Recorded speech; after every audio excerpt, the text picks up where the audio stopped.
Hello everyone, welcome to EduTap. I'm Surbhi and this is Perspective 360 Degree, your one-stop solution for current affairs, descriptive writing and answer writing evaluation. We are doing these sessions from a new setup. If my audio is clear to you and if the screen is clear to you, then kindly let me know in the chat section and then we can proceed further. I can read your messages, so it will be good if you could, in the live chat section, type a thumbs up, a good evening, a hello, whatever you feel good. Good evening, Rohit. Thank you, Rohit. Let's proceed further.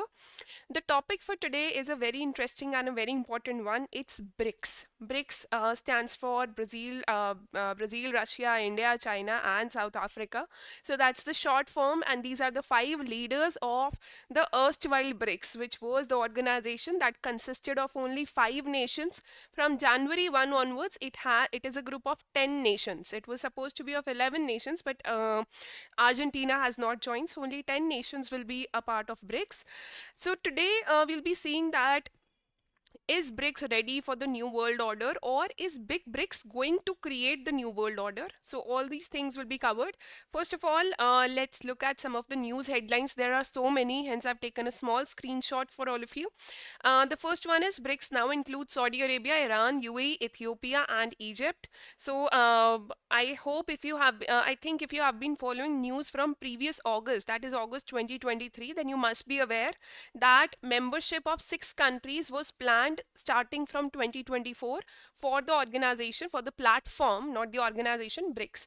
So Saudi Arabia officially becomes a full member of BRICS. That has been, said. The heat, BRICS expansion, and then there are some joint currency talks also going on for all the BRICS members, and that's all the news that's coming from BRICS, and that's mostly because we are discussing the effects that all these new members will have on the organization or the platform, and we'll also see what are the positives or negatives for India, and I'll try to cover all the aspects of this discussion under this topic. So first of all, talking about the relevance for this topic for your RBI Grade B examination, in your economic and social issues part, if you look at globalization part of your syllabus, then there is a topic called regional economic cooperation, and hence this topic is very important from that point of view. Similarly, for NABARD in the economic and social issues part, regional economic cooperation is a topic. For SEBI Grade A, we do not have a direct topic, but implicitly it can be asked in your English writing skills, and do prepare it for your interview as well. Before I display the expected question, let me just ask you, if you have any doubts or any, anything that you are trying to ask. So, okay, good evening, Nikat. Good evening, Sushmita and Abhishek. Good evening, all of you, and welcome back. So, the question that we will be discussing is it will cover what BRICS is. It will also see what led to the expansion of this organization and what are the effects of this expansion. So first of all, write a short note on BRICS. This is going to be our first part. Explain the potential effects or significance of the recent expansion of BRICS. So here we'll try to write the effects with respect to mostly India, and we'll also be covering the positive and negative sides of both. And this question will give you 15 marks if you write 600 words for it or close to 600 words. Here I'm sharing the answer blueprint with you. Our toppers at EduTap have relied on this answer blueprint. So your answer should be divided into three parts, that is introduction, main body, and conclusion. And let's see what we'll be writing in the introduction. See, the first part talks about writing a short note on BRICS. That means you'll have to start by talking about BRICS. So explain BRICS. What was its historical, historically, why was it formed? What was the idea behind formation of BRICS? Why was there a need of, this new platform which was felt by these countries? Then elaborate a little bit about BRICS. What is it doing? What is it doing differently, or what is it doing uniquely? So that has to be talked about and that has to be clear to you. The body part 2 will talk about the significance of BRICS, and body part 3, the negative effects or significance. So the effects will be divided into two parts, positive and negative. In the conclusion, we'll be giving a way forward for the negative effects that we will be discussing in body part 3. So now moving on, and Good evening, Sejal. Welcome back.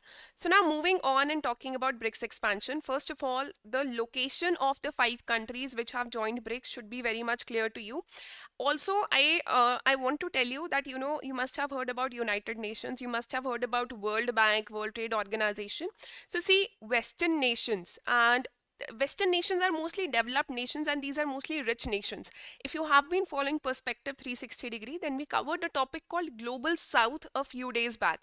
And Global South mainly represents countries which are developing in nature, which do not have a very high per capita income or a very strong GDP as compared to the Global North. So, for example, developed countries like Australia, it comes under the Southern Hemisphere, but it is a part of Global North because it is a developed country. While on the other hand, India, though it comes towards the northern end, it is above the equator, but India forms a part of Global South because it's not a rich country, it's a poor country, and it's a developing country. So what we want to strengthen the voice of Global South, and BRICS is one such platform.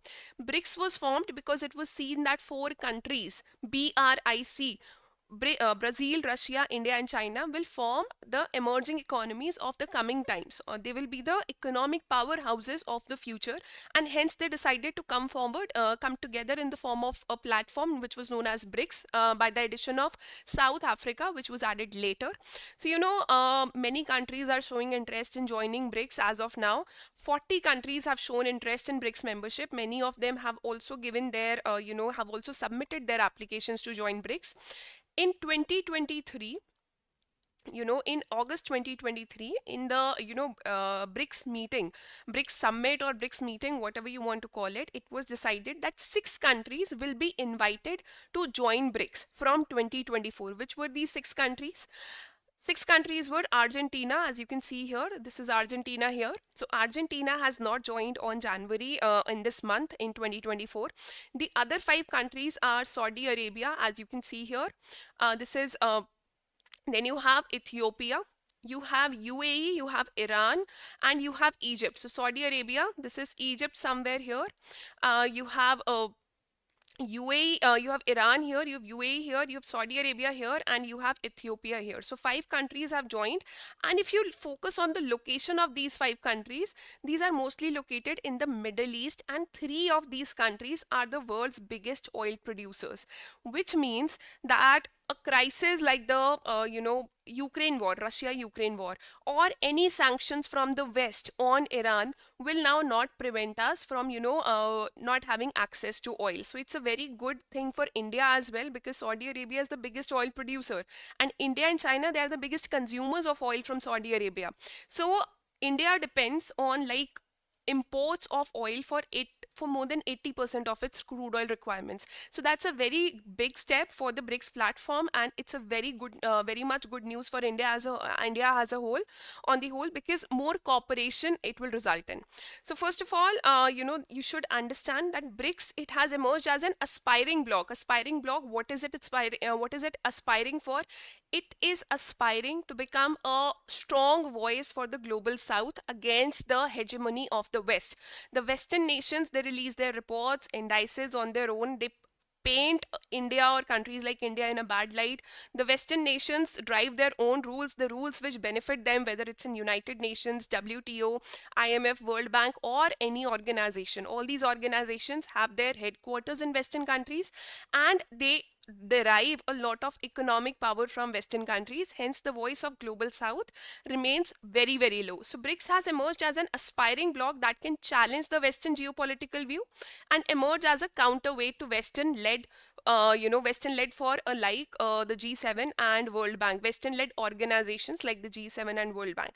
So now, if you have to write about your introduction, first of all, talk about why BRICS was formed. So you have the clear idea that why it was formed. Secondly, talk about when was it formed. Talk about its expansion, the first expansion, which added the word S or the partner South Africa in it. And the basic information regarding BRICS, it should be written in the introduction itself. Then in body part 1, we will move on to talking about what BRICS is actually doing. So BRICS, first of all, is an acronym for the grouping of world's leading emerging economies. So we talk about richest economies, we talk about strongest economies. BRICS consists of emerging economies that in future they will be like very, very strong economies. And in 2001, it was the British economist, Jim O'Neill, who coined the term BRIC. And why did he coin this term? He coined this term to represent four countries which were supposed to be, economic powerhouses of the future. They're still on their path to become economic powerhouses. China is way ahead. India is, matching up to the pace. So, four countries were named as BRIC: Brazil, Russia, India, and China. And the grouping was formalized. When was it formed? It was formalized during the first meeting of BRIC foreign ministers in 2006.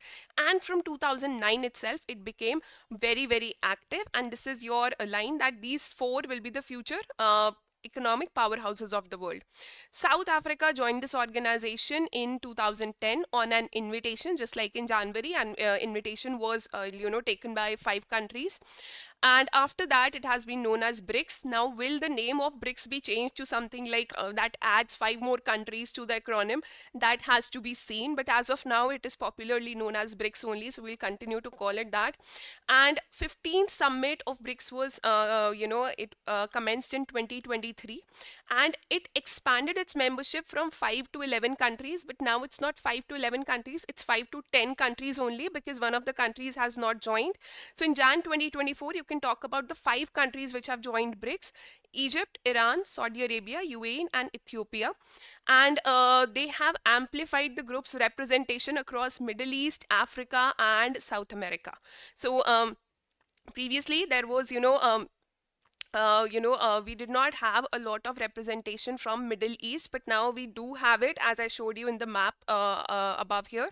Most of the representation is from Middle East. So I hope this part is clear. Now let's expand to talking about what BRICS is uniquely doing or differently doing.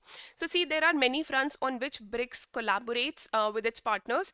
First of all, it is a platform for global issues. Now you would say, ma'am, United Nations is also a platform for global issues. There are other organizations like this Shanghai Cooperation Organization. But the countries in BRICS, they mostly have economic interest, and hence they share a lot of other common points also. So it drives economic growth. The BRICS as a platform has a separate bank which is called the New Development Bank, and it's a bank for the future. That means as compared to World Bank or any other Western located bank, which forces countries to adopt reforms in their economic policies. NDB does not do that, and it drives a lot of projects in innovative areas, especially for the developing world, without any constraints. Then the third and very important one here is counter-terrorism. So first of all, talking about how is it a platform for global issues? Which global issues are talked about? Global financial and security situation, climate change is a part of BRICS summits. Sustainable development is being talked about. Reform of the multilateral system. As of now, Russia is in a war with Ukraine. Russia is not as powerful as it was before during the times of Cold War. After that, we have seen a unipolar world which was driven or led by United States of America. So the main agenda of BRICS is to turn world from a unipolar to a multipolar world. So a multilateral system has been the voice of BRICS. Then reform of WTO and institutions of international governance. You must be aware that India has a lot of cases pending with WTO, and WTO has mostly given decisions in the favor of West, especially when there are cases between a developing and a developed country.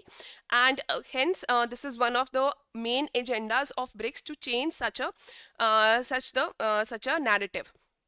Then there are cultural exchanges through science and technology, trade, health, information, communication technology, and most importantly, people-to-people exchanges. Then how does it drive economic growth? First of all, I told you that there is a bank called New Development Bank. So BRICS countries, first of all, they are the main engines of global economic growth over the years. They have consistently done that. If you see economic growth over the past 10 to 15 years, countries which are member of BRICS have shown an upward trend in economic growth, since these are developing countries, and finance and trade have been the major area of intra-BRICS cooperation.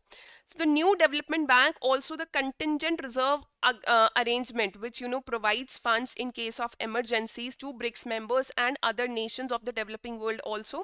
So you will be glad to know that NDB, National Development Bank, which is also known as BRICS, New Development Bank, which is also known as BRICS Bank, has funded 96 projects which are up to $33 billion already. And as I told you, the conditions on the funding which come from, let's say, Western financial institutions, they are very, very tight. They're very, very strict as compared to the conditions which are given to countries by New Development Bank for funding. Then there are counter-terrorism initiatives. There is a separate working group in BRICS for counter-terrorism, and there are many subgroups under BRICS in various countries to cover various aspects of counter-terrorism. So all these countries fight terrorism together, and they are very much, very much inspired to lead India's or to support India's effort in fighting terrorism as well. So it has emerged as a major factor in a peaceful, prosperous, and multipolar world. So this is, the introduction and the body part one. This is basic idea about BRICS. If you write this, you will be scoring like half of the marks of the answer would be secure from here. Until now, whatever we have discussed is just static information. So nothing much to remember, just basic understanding is required. Do make sure that you adhere to the word limit here. Now moving on to body part two, that is positive significance of expansion. First of all, why was the expansion carried out? As I told you, that it is a voice of global south and emerging countries. I will give you the example of all the countries. Emerging countries wanted to be a member of BRICS nations. Up to 40 countries were like keen to become a members of BRICS. Were to before moving on to the next part, let me just ask you if you have any doubts still here. Anamika, which slide is a little unclear? Okay. Paul, you can book a strategy call with our descriptive writing expert for the same. Good evening, Ashok. Sushmita, I'll come to that later. Okay. So now moving on to body part two and discussing about the map slide. Anamika, what you can do is tomorrow on our Telegram channel, the PDF of this discussion would be available. So you can download it from there and the map would be very much clear on there. Okay. So now talking about positive significance of expansion. First of all, you know that there are 5 countries which have joined BRICS. The first one is Saudi Arabia, and Saudi Arabia has interest in BRICS because two countries, China and India, they are the biggest importers of oil coming from Saudi Arabia. So obviously it is a win-win situation for Saudi Arabia. The second one is UAE, again a very important oil exporter. The third one and the very important one here is Iran. If you have been aware of Western sanctions, then USA is very much against Iran. USA has been saying that Iran is trying to develop a nuclear bomb. So all the trade activities with Iran have been banned, not just by USA, but also the countries which want to stay in good relations with USA. So Iran had like high interest and high hope in joining this BRICS platform because it will help a lot in its exports, especially oil exports and other exports also, since India, which is, becoming a biggest consumer of the world, that is a part of BRICS, and also China is a part of BRICS. Other countries, Ethiopia, they have their own internal issues, they have protests going on, so for their economy also that is very much beneficial. So these 5 countries have been allowed as of now. Argentina has not joined because of internal issues. Now I'm sharing you the new snapshots, the new snippets of Financial Times coming from August 2023. So what was the conversation about these countries going on with respect to BRICS?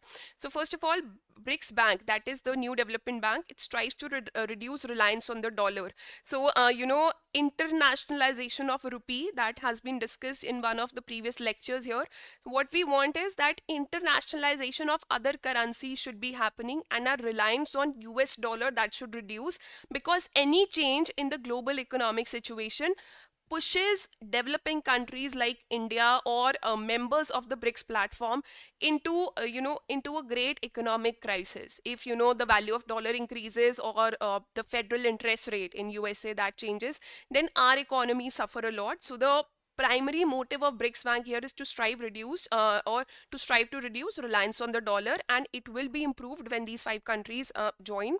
Then BRICS leaders invite 6 nations, included Saudis and Iran to join the bloc. That's old.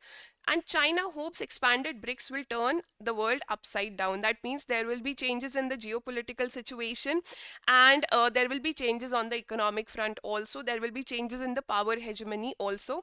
So, first of all, talking about the positive significance. First of all, when more countries or more members join, the strengthening of the group happens. As of now, BRICS nations were, constituting 40% of world's population and around one fourth of world's GDP. That means 25% of world's GDP was in the hands of BRICS nations only, these five nations, and 40% of the population of the world. Now, with the incoming of these five countries, BRICS members alone, these 10 members, will make up for 50% of world's population and the most important resource, that is crude oil in our times, one of the most important resources. Three biggest exporters of crude oil will be a member of BRICS. So BRICS currently represents around 40% of world's population, and more than a quarter, that is 25% of world's GDP. With the additions, it will represent half of the world's population and will include, on the economic front, world's three biggest exporters or oil producers, that is Saudi Arabia, UAE, and Iran. Secondly, it focuses on the Middle East. Now, I've shown you in the map itself that there are three countries, there are five countries which are coming from Middle East: Saudi Arabia, Iran, UAE, Egypt. There is a discernible Middle East focus here for their culture, for their economy, for better partnerships, because that is where all the natural resources lie. So geo-economic, geostrategic, and geopolitical implications are going to be very positive for especially countries like India, because we share, the Arabian Sea with most of these countries here, and our security interest, our trade interest lie in these nations. Then it is becoming representative of developing countries. It will become a stronger representative. You can also use the word or the term global south here, that it will become a stronger representative of the global south. That is, addition of new members bolsters the BRICS group's influence as a representative body of the developing world, and it will enhance multipolarity. That means just one country cannot dominate the world.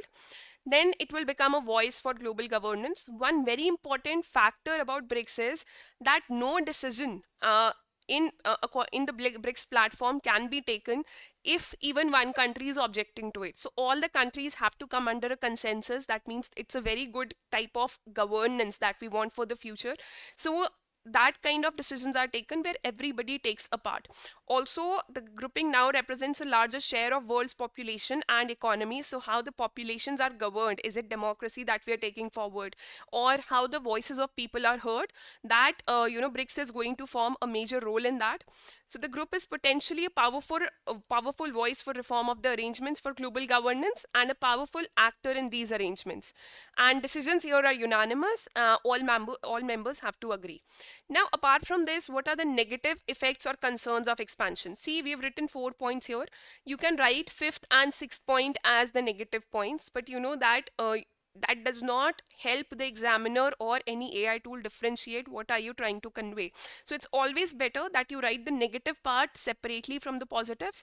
So the first concern here is Chinese dominance. You would be surprised to know that China has been taking forward this addition of new members in the BRICS platform. Why is China doing it? These countries are closer to India, and they also form very good ties with India. They have their economic concerns in India. They have their economic interest in India. But China has been very much excited for all these countries to become a member of BRICS. Why? Because there have been, because China wants to probably dominate a platform called BRICS, which has more and more members. So apprehensions have come up regarding the potential for the group to become more pro-China, that these countries will be favoring China a lot, which is not at all good for India, potentially overshadowing India's influence and concerns.